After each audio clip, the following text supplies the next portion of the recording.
The Haunted School. Chapter 1. The New Beginning. Lynn stood in front of the massive iron gates of St. Helena Academy, her heart pounding in her chest. The school was old, older than any building she had ever seen, with tall spires, Gothic windows, and ivy crawling up the stone walls like fingers grasping at the past. The sky was overcast, and the chilling wind whispered through the leafless trees that surrounded the campus. Her parents had moved to this small town in northern Vietnam just a few weeks ago, and she had no choice but to transfer here. Despite its eerie appearance, St. Helena was known for its high academic standards. But there were rumors, strange stories about missing students, phantom figures seen in the hallways, and whispers of a dark past that the faculty refused to acknowledge. Lynn shivered as she stepped through the gate, her shoes crunching against the gravel pathway. The moment she entered the main building, a strange sensation washed over her, like she had crossed into another world. The air smelled damp, tinged with the scent of rotting wood and something metallic like blood. Chapter 2. Whispers in the Hall.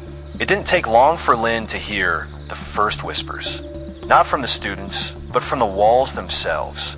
During her first class, she noticed the way the wooden floorboards creaked without anyone stepping on them. The overhead lights flickered as if struggling to stay alive. And then there was the whispering. At first, she thought it was just the wind, but as the days passed, the voices became clearer, calling her name in the dead of night. One evening, as she was walking through the empty hallways after staying late to finish an assignment, she heard the unmistakable sound of footsteps behind her. Turning around, she saw nothing but darkness stretching into the distance. She quickened her pace, but the footsteps matched her rhythm. Heart racing, she ran. As she rounded a corner, she saw it, a figure standing in the dimly lit hallway. A girl in a tattered school uniform, her hair obscuring her face. The air turned icy, and Lynn felt a pressure against her chest, as if unseen hands were gripping her lungs. The girl lifted her head slightly, revealing hollow, blackened eyes and a mouth sewn shut with thick, bloody threads. Then, in a blink, she vanished. Chapter 3. The Legend of St. Helena. Terrified, Lynn confided in her new friend, Nam. He was one of the few students who didn't dismiss the rumors outright. "You saw her," he said gravely, his voice barely above a whisper. "The ghost of Class 10C. Who is she?" Nam hesitated before answering. Her name was Mai. She was a student here 20 years ago. One night, she disappeared. Some say she was murdered by a teacher who was obsessed with her. Others believe she was sacrificed in a ritual hidden beneath the school. No one knows the truth. But every year, students claim to see her spirit wander in the halls, searching for something or someone. Lynn swallowed hard. What does she want? Nam shook his head. No one who has tried to find out has ever been the same. Some students went missing. Others, they just lost their minds. One boy, Min, found an old diary belonging to Mai. The next day, he was found hanging in the janitor's closet, his eyes gouged out and his fingernails missing. Chapter 4. The Forbidden Basement. Lynn knew she should ignore it, but something about the ghost's presence haunted her thoughts. The whispers grew more insistent, and her dreams were filled with eerie visions of Mai, standing at the end of her bed, pointing toward a hidden staircase beneath the school. One night, she and Nam decided to investigate. They found the entrance in an old, abandoned classroom. The trapdoor was rusted shut, but with enough force, they pried it open, revealing a dark, stone staircase leading deep underground. The air was thick with dust and decay. As they descended, their flashlights illuminated strange symbols carved into the walls, symbols that pulsed as if alive. The deeper they went, the more the air reeked of death. Then they saw it, a pile of decomposed bodies stacked against the far wall, their faces twisted in frozen terror. Some had school uniforms, others wore teachers' robes. Then, the whispers turned into screams. Chapter 5. The Awakening. The darkness around them shifted, and suddenly, they were not alone. Figures emerged from the shadows, distorted shapes of former students, their faces disfigured beyond recognition. Their mouths hung open and silent, agonizing screams, and their fingers clawed at the air as if begging for help. And in the center of the room stood Mai. Her face was pale, her eyes hollow. She lifted a trembling hand and pointed to a crumbling notebook on the desk. Lynn grabbed it, her hands shaking as she flipped through the pages filled with desperate scrawls. "Help me, help me, help me." A sudden force yanked Nam into the darkness. Lynn turned, her flashlight flickering. Nam was screaming, his body lifted into the air by unseen hands, his limbs twisting unnaturally. Blood dripped from the ceiling as spectral hands reached for her too. She ran, but the spirits wailed, their cries deafening, filling her mind with unbearable pain. The room began to shake. The walls cracked, and a deafening wail filled the air. Lynn managed to grab Nam and pull him toward the staircase. They scrambled up, gasping, just as the trapdoor slammed shut behind them. The school around them groaned as if alive, and for a moment, Lynn swore she heard Mai's voice whisper in her ear, "Thank you, but you're not safe." Chapter 6, The Final Nightmare. The next day, the whispers were gone. The school felt lighter, as if a weight had been lifted. But Lynn knew the truth. Mai's spirit had finally found peace, but the secrets of St. Helena Academy would never truly fade. That night, Lynn heard a scratching sound at her window. She hesitated, then slowly turned her head. A bloody handprint was smeared across the glass. Her breath caught in her throat as she saw her own reflection in the glass, but it was not alone. Behind her stood Mai, her sewn-shut mouth now ripped open in a twisted, unnatural grin. A single, fresh note carved into the wood of her desk. She's not the only one. Lynn barely had time to react before her room plunged into darkness. Shadows twisted and morphed around her, and an unseen force slammed her against the wall. Cold fingers gripped her throat, cutting off her breath. Whispers turned into screams, and she realized the nightmare was far from over. The last thing she saw before blacking out was Mai's face, warped, monstrous, and filled with an insatiable hunger. When Lynn woke up the next morning, her parents were gone. The entire town was empty, and the school bell was still ringing. The haunting laugh. The small town of Ravensbrook had always been quiet, nestled in the midst of thick, dark woods. The residents, a mixture of farmers, craftsmen, and the elderly, had lived there for generations, and there was little that could shake their peaceful existence. But all of that changed one fateful evening when the Laughing Man arrived. It began on a foggy October night, when the cold mist hung thick in the air, and the moon was a pale sliver in the sky. Thomas, the local postman, was walking his usual route, delivering letters and packages to the few houses that still stood along the winding lanes. The town was nearly deserted by that hour, and the streets seemed even emptier than usual. As Thomas passed by the old Morrow house, an eerie chill crept over him. He'd always avoided the house, ever since he was a child. It had been abandoned for years, its windows boarded up, the front yard overgrown with weeds. But tonight, something was different. A soft sound drifted through the fog, faint at first, almost imperceptible. It was a laugh. Thomas stopped dead in his tracks, the hairs on the back of his neck prickling. He turned toward the Morrow house, squinting into the mist. The laugh continued, growing louder, deeper, and yet somehow hollow. It was a strange, almost mocking sound, as if someone were amused by his discomfort. His heart raced as his footsteps carried him closer to the house. He had never heard anything like it, and yet it seemed familiar, as though it had always been there, waiting. The sound came from within the house, behind the rotting wooden door. His first instinct was to run, to turn away and forget he had ever heard it. But something held him there. Curiosity, perhaps, or an inexplicable sense of dread that he couldn't shake. Slowly, he reached out, pushing the door open with a creak. The smell of decay hit him immediately, and he coughed, squinting into the darkness inside. "Hello," he called, his voice trembling. The laugh stopped, and for a moment, there was nothing but silence. Then, as if on cue, a pair of glowing eyes appeared from the shadows, their red glow piercing the darkness. Thomas's breath caught in his throat, and the laugh returned, louder this time, echoing off the crumbling walls. It was no human laugh. Thomas stood there, his heart pounding in his chest, his eyes fixed on the glowing red orbs emerging from the shadows. The laughter was like nothing he had ever heard before. It wasn't human, but a sinister, deep sound, as though it came from a soul trapped in eternal darkness.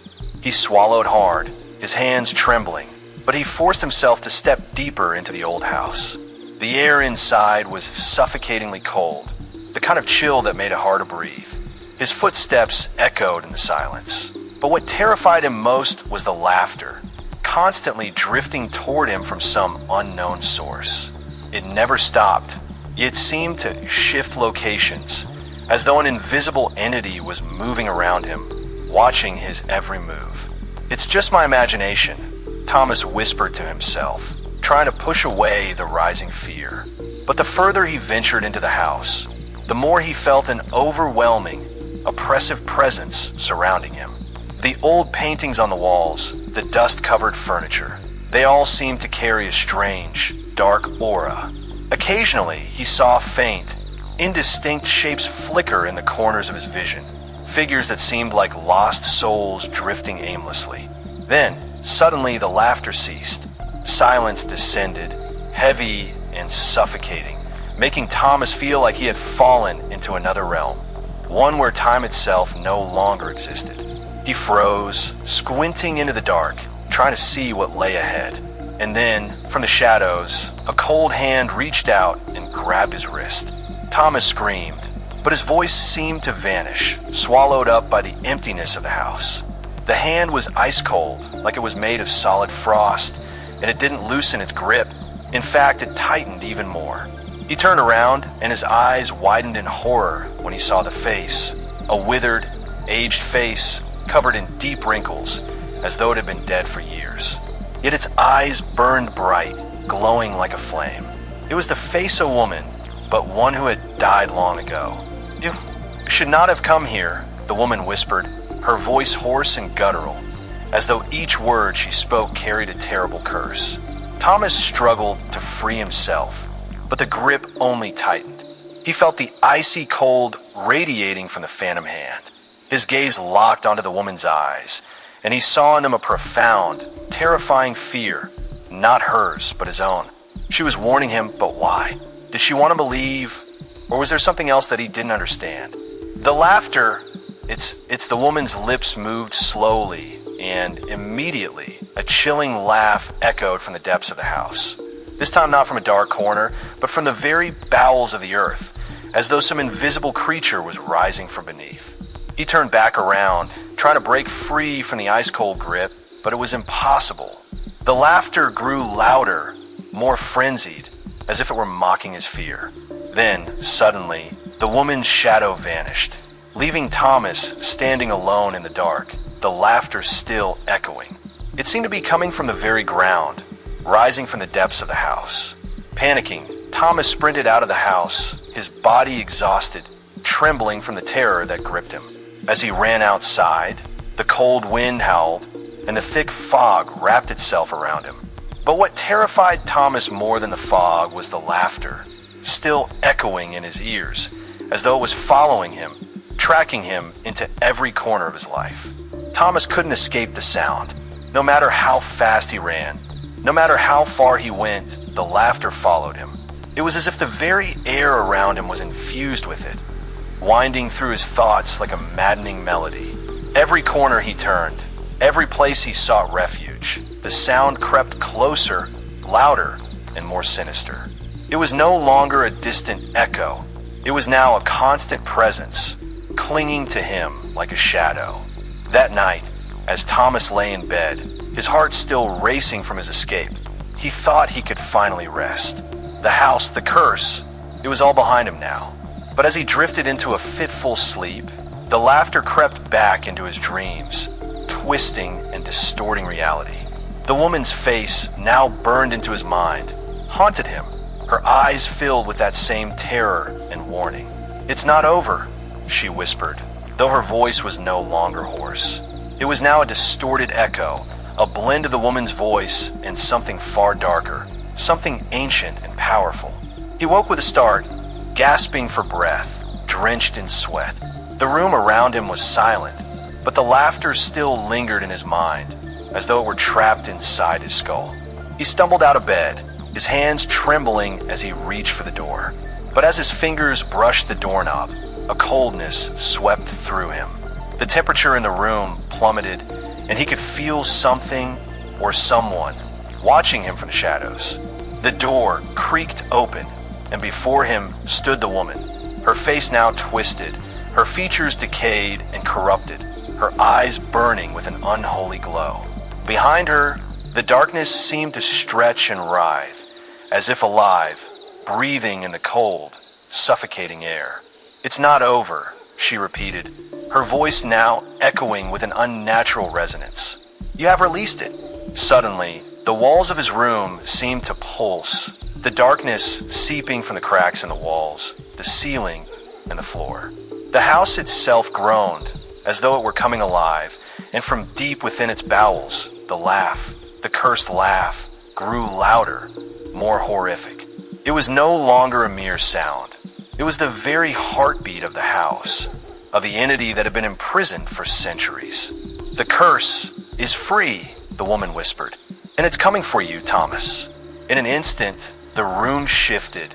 No longer was he standing in his bedroom, but instead, he was back in the Morrow house, the place he thought he had escaped from. The air was thick with the smell of rot, and the laughter rang through the decaying walls. But this time, it wasn't just the woman. The laughter had taken form, coalescing into something tangible, something monstrous. It was there in the dark, a shadowy figure, towering and grotesque, with a mouth stretched impossibly wide, its teeth sharp and gleaming like blades. The laughter emanated from it, filling the room with an overwhelming sense of dread and horror. Its eyes, glowing red, fixed on Thomas, and he could feel its malice seep into his very soul. The woman was gone now, her voice replaced by the monstrous laughter. The figure advanced toward him, the darkness swirling around it, pulling him closer with every step. Thomas tried to scream, but no sound came out. His body was frozen, his mind consumed with terror. He tried to move, but his limbs felt as though they were made of stone, weighed down by the sheer evil that surrounded him. "You should have never come back," the figure growled, its voice a guttural, terrifying rasp. With one final, deafening laugh, the shadow lunged at him, swallowing him whole in the darkness. The next morning, the people of Ravensbrook found the Morrow house completely silent. No laughter, no sounds of struggle, just an eerie stillness. Thomas was never seen again.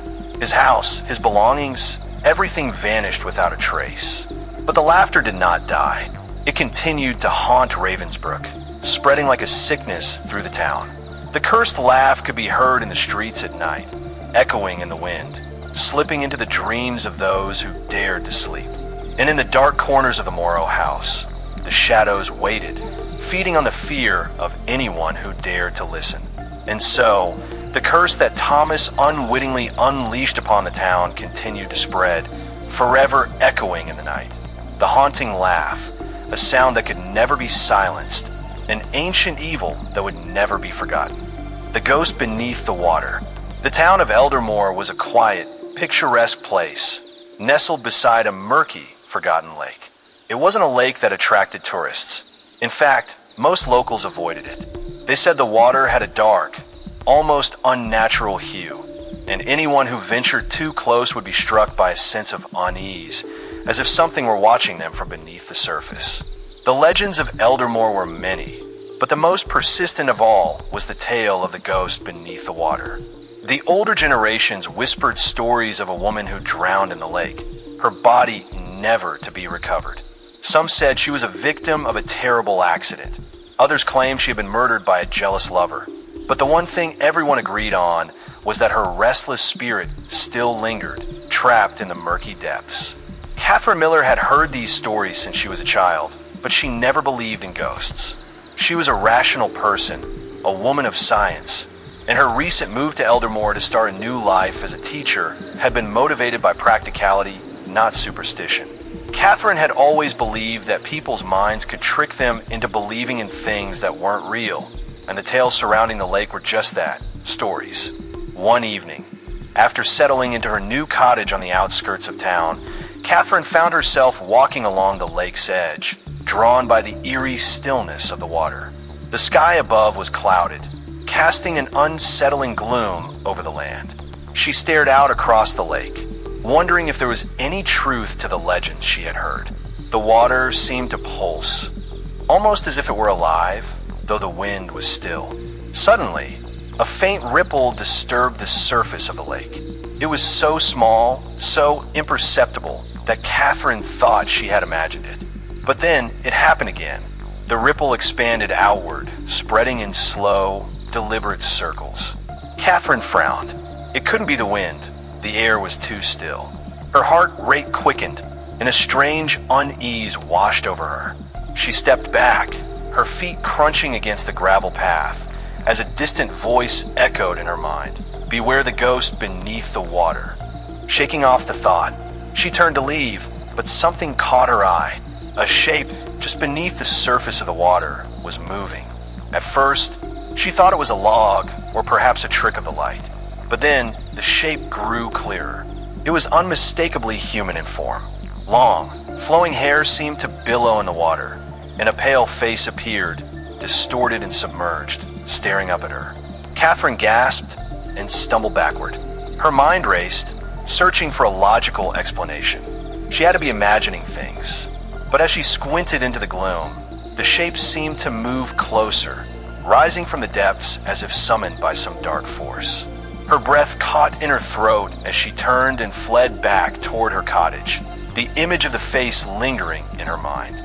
That night, Catherine couldn't shake the feeling that something was following her, something ancient and vengeful, something that was not bound by the laws of the living. Catherine couldn't sleep that night. Her eyes were wide open, staring into the darkness outside the window, a creeping feeling that something was watching her. That sensation, the cold, terrifying fear, wrapped around her body. She tried to convince herself that it was just her imagination, but there was something strange in the air tonight, something she couldn't explain. The next morning, she decided to walk to the lake alone, hoping that the daylight would help chase away her unsettling thoughts. But when she reached the shore, the unspoken feeling hit her again. The lake's surface was still, like a shattered mirror reflecting the overcast sky. But this time, it wasn't just the strange ripples. There was a foul, rotting stench coming from the water, a smell like a decaying corpse. Catherine wrinkled her nose in disgust and walked closer to the edge. She bent down, gazing into the dark water, as if it was trying to pull her in. Suddenly, she felt it, a voice calling her name. The sound was soft, a whisper, but it was so clear that it made the hairs on her neck stand on end. Catherine, Catherine.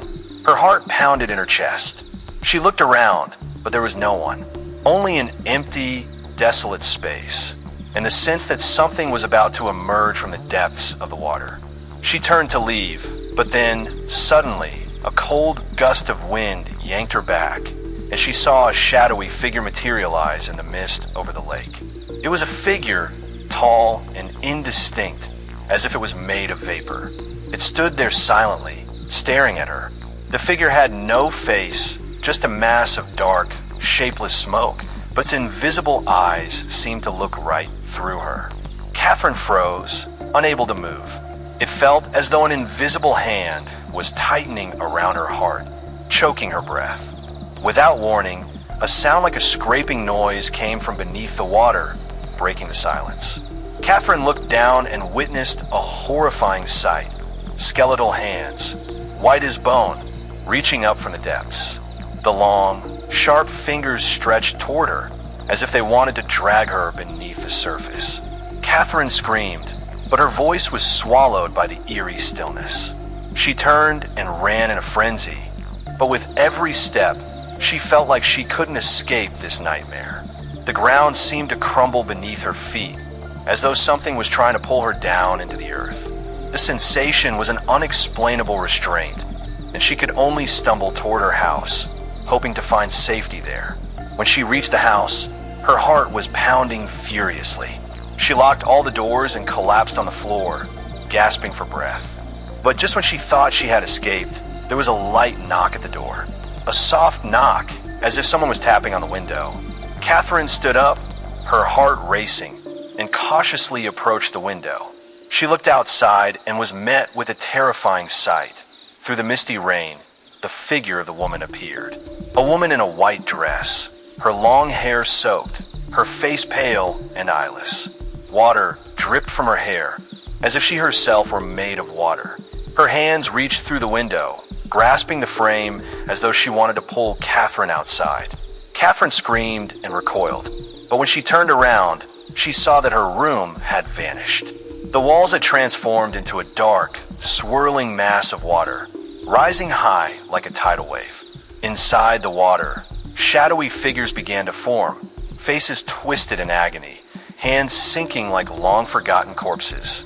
Catherine couldn't breathe. The water had filled the room, engulfing every inch of space, rising up to her knees. She tried to find the door, but the walls around her seemed like part of the lake itself, trapping her inside. She realized that she wasn't in her house anymore. She was beneath the water, where the ghost resided, where all the souls were forever trapped in darkness. There was only one choice left. Catherine had to face the ghost beneath the water. Catherine gasped, her lungs burning as she struggled to breathe in the suffocating water that now engulfed her.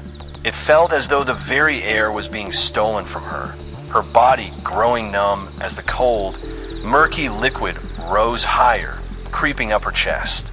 The ghostly faces in the water seemed to watch her, their hollow eyes staring with endless sorrow and rage. Their forms were translucent, like creatures from the deepest abyss, their mouths open in silent screams that filled the water around her. A chilling sensation gripped her heart. She could hear their whispers now, hundreds of voices, muffled and distant, but undeniably present. They were speaking in unison, their words forming an eerie chant. She calls, come to the water. Catherine's pulse quickened. The hands that had once reached out for her were now dragging themselves back into the depths, disappearing beneath the swirling, dark water. She wanted to scream, to call for help, but the water sloshed in her mouth, choking her. Every breath she took felt like an act of desperation, each inhale a battle against the suffocating cold. Suddenly, the ground beneath her feet gave way. The floor vanished, and she was plunging deeper into the water, falling into an endless abyss. Her body twisted and turned, weightless, as if the very laws of gravity had ceased to exist. The water now rushed around her with violent force, pulling her deeper into the dark unknown. In the distance, a faint glow appeared, a pale blue light, flickering like a dying flame. She reached for it, her fingers clawing through the water as she kicked toward it, her body heavy and desperate. As she got closer, she could see what was casting the eerie glow, the shape of a woman standing at the bottom of the abyss. It was her, the woman in the white dress. But this time, her face was not hidden by shadow. Catherine could see it clearly. Her skin was pale, translucent, and stretched taut over her skull, as if it were merely a thin veil between life and death. Her eyes, those hollow, gaping sockets, stared back at Catherine, the dark voids of her eyes pulling Catherine in, as though they were sucking away her soul. The woman opened her mouth, and a voice, soft, cold, and unearthly, whispered from deep within her. You should not have come. The water around Catherine began to boil, bubbles rising violently, popping with deafening cracks that echoed through the cavernous depths. The temperature of the water plunged to freezing, the cold seeping into her bones. Catherine's teeth chattered, and her body trembled uncontrollably, but she couldn't stop moving. Her legs kicked in a frantic effort to escape, but every movement only pulled her closer to the woman. The woman's hand reached out slowly, her fingers elongated, skeletal, her nails sharp as razors. Catherine tried to swim away, but it was no use. Her body moved as if trapped in some invisible web, the water's grip unrelenting, pulling her in. The ghost's hand closed around her wrist, ice cold and clammy, sending a jolt of pure terror through her. In an instant, Catherine was yanked forward, pulled into the woman's embrace. The moment their skin touched, a searing pain shot through Catherine's body, as though her very soul was being ripped apart. The cold was unbearable. Her heart pounded faster and faster, and her vision blurred. "You belong here now," the voice echoed her mind. "You are one of us. Forever." Catherine's scream was drowned out by the water that surged into her mouth, filling her lungs, drowning her. Her eyes rolled back into her head as she was pulled deeper into the dark void of the lake, the woman's grip tightening around her wrist. Then, as if time itself had frozen, everything went silent. Catherine opened her eyes and gasped for air, but she wasn't in the water anymore. She was standing, her feet firmly on the ground. The surroundings were different, dark, twisted, and warped. The sky above was black as coal, and the earth beneath her was cracked, barren. She was surrounded by figures, dozens, hundreds of them, souls, each one lost and trapped in this hellish dimension. They were all staring at her, their faces frozen in expressions of despair and fear.